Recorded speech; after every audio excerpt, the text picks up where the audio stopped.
everyone. My name is Berni, and today I will be persuading you to take a stand against standardized testing.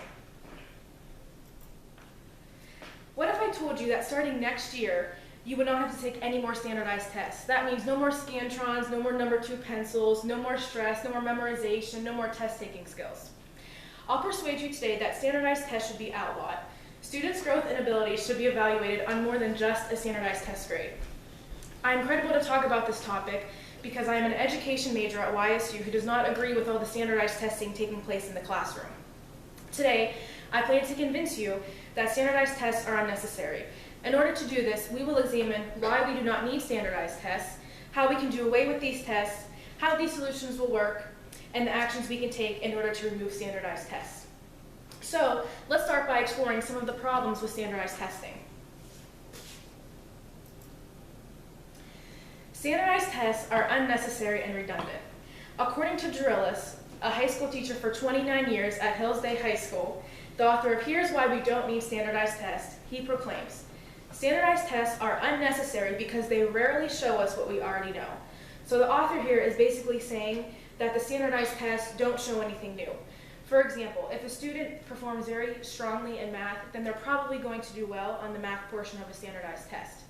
However, if that student performs a little lower in reading, then they might not do as well on the reading part of the standardized test.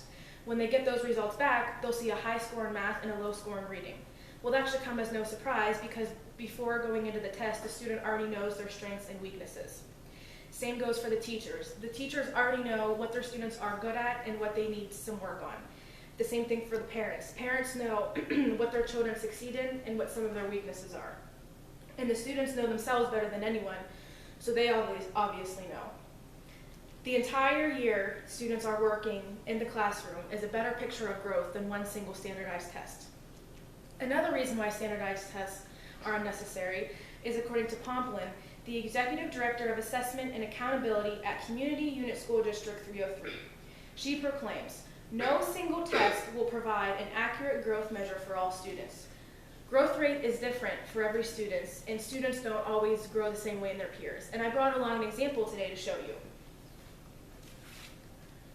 A teacher might use these different growth charts to assess how students are growing with their multiplication facts per se. So, starting in September, student A probably doesn't know a lot of their multiplication facts, but over the course of the year, they gradually grow, and then by the end of the year, they know all of them.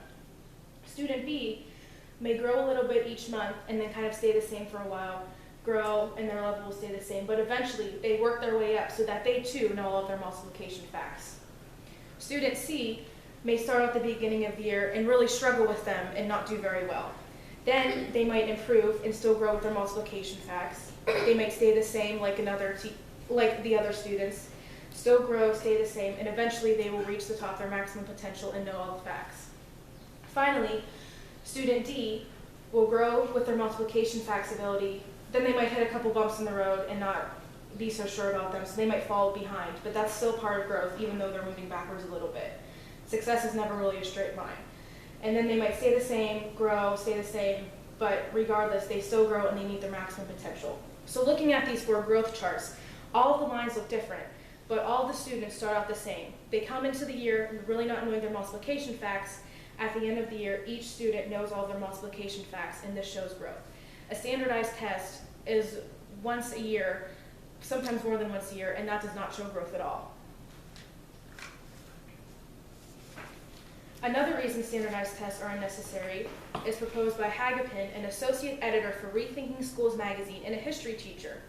She declares that parents want their children to be allowed to think outside the bubble test, to develop critical thinking skills. And some of these critical thinking skills can involve athletics, art, and also music. So you're probably wondering, with all these problems with standardized tests, are we ever able to fix them? Well, don't worry, because I have solutions for these problems. There are other ways to show students' abilities and growth throughout the school year. After interviewing with Berni, a middle school teacher at Austintown Middle School, I came up with a solution of doing a pre and a post test. Berni admitted in her interview that she likes the idea of giving her students a test at the beginning and the end of the year. A pre-test and a post-test would be a test that would cover all the topics that the students are going to learn over the course of the year. So a teacher like Berni would administer that test in the beginning of the year. And when she gets those tests back, she's probably not going to have very high grades because the students didn't learn that information yet. At the end of the year, she will administer the same test, and when she gets those results back, they'll all be higher because the students have learned over the course of the year with her instruction.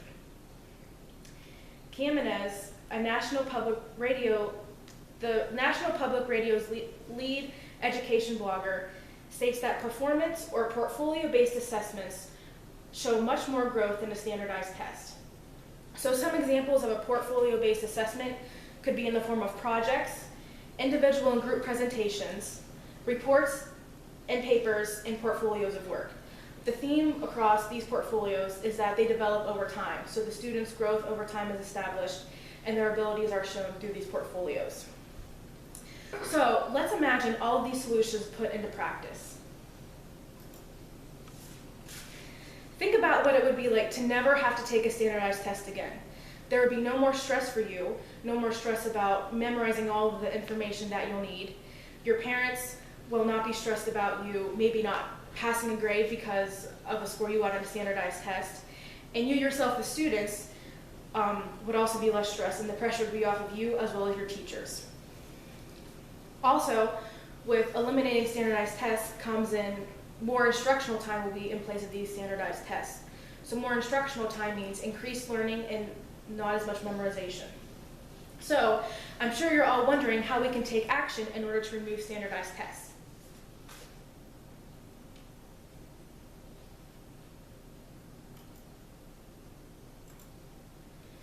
Okay, so how can we take action to change this? First of all, we need the support of our administrators, our teachers, and our principals. Without them standing behind us, we might not have as good of an ability to get these tests outlawed. We also need to be in communication with the state and national government by writing them letters, composing emails, and making phone calls to express our feelings and concerns with standardized testing. Today we have covered the following steps. Attention, so bringing attention to the subject of standardized testing. Second of all, the need and all the problems that come about with standardized testing. Third, the satisfaction, all of the solutions that I've come up with, such as the pre and post test. Visualization, how we can visualize these satisfactory steps coming into place. And finally, action. Taking action by writing letters and making phone calls with the support of our administrators and staff. And I will leave you with this one final statement. Your future is in your hands.